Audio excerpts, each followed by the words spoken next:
2. Materials and methods. 1. Plant material. All olive trees were grown in monocultivar plantations in a non-polluted geographic area of Rizziconi in the Gioia Tauro land at 115 meters on the sea level, Calabria, South Italy. 9 cultivars were selected for this work: 2 autochthonous, Autobratica and Sinopolis, and 7 alloctonous, Casanis, Coratina, Aitrana, Lucino, Nushara, Pendolino, and Picoline. For this geographic area, the authentication of these cultivars was conducted by the author of this study, an agronomist, in a collaboration with the owner of the olive grove and the supplier of the plants. The ground is flat, alluvial, with silt and sand. The climate is humid and temperate, and olive trees were not irrigated. The maximum rainfall was 165 millimeters in March 2016, and the minimum was 2 millimeters in June 2017. The maximum temperature of this geographic area was 39.4 degrees Celsius on August 2017 in the morning, and the minimum was negative 3.0 degrees Celsius on January 2017 in the night. 30 plants aged 25 to 35 years, healthy and uniform in size, grown along a line between 2 opposite corners of the orchard, were chosen for each cultivar. Pruning was conducted every 2 years, but dyed wood was removed each year. All cultivars were on rooted plant, and the same fertilization criterion was applied each year: N, P, and K in a ratio 20th and October 10. The main parasitic attack were due to Bractocera olea, Spilacea oleaginea, and Polytrotricum gliosporioides, and treatment were applied to contrast these pathogens. Into chemicals, chemical analytical grade and chromatographic grade were from Carli. Pure standards of alkanes were from Sigma. Chemical, St. Louis, MO, USA. Silica gel was from Merck Darmstadt, Germany. 2.3 Analytical procedure.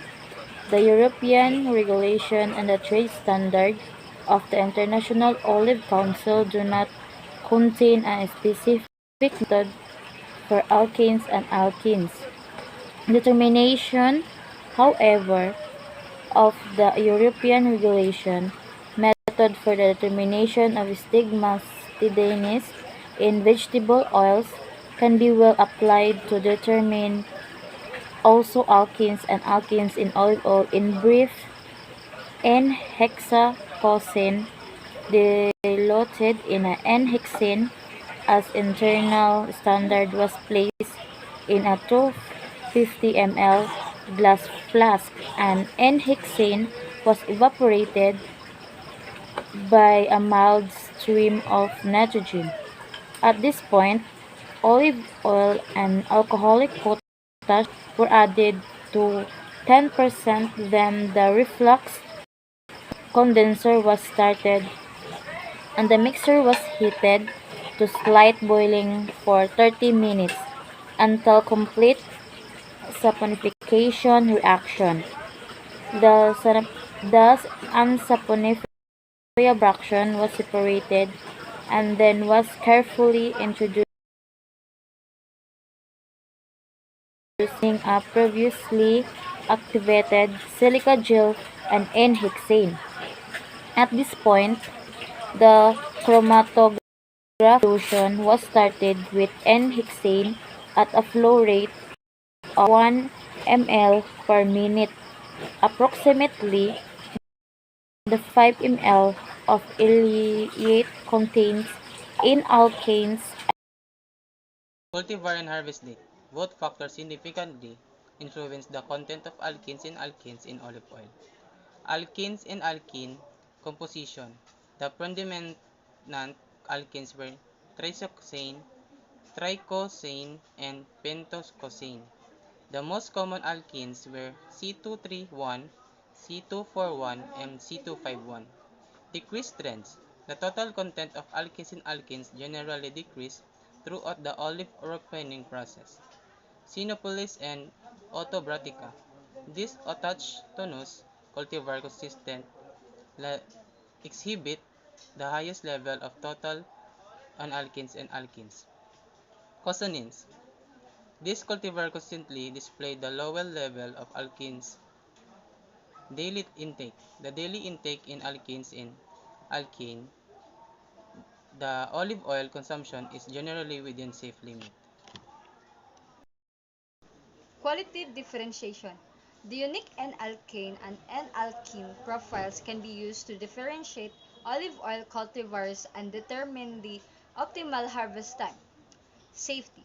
The levels of N-alkanes and N-alkenes in olive oil are generally considered safe for human consumption.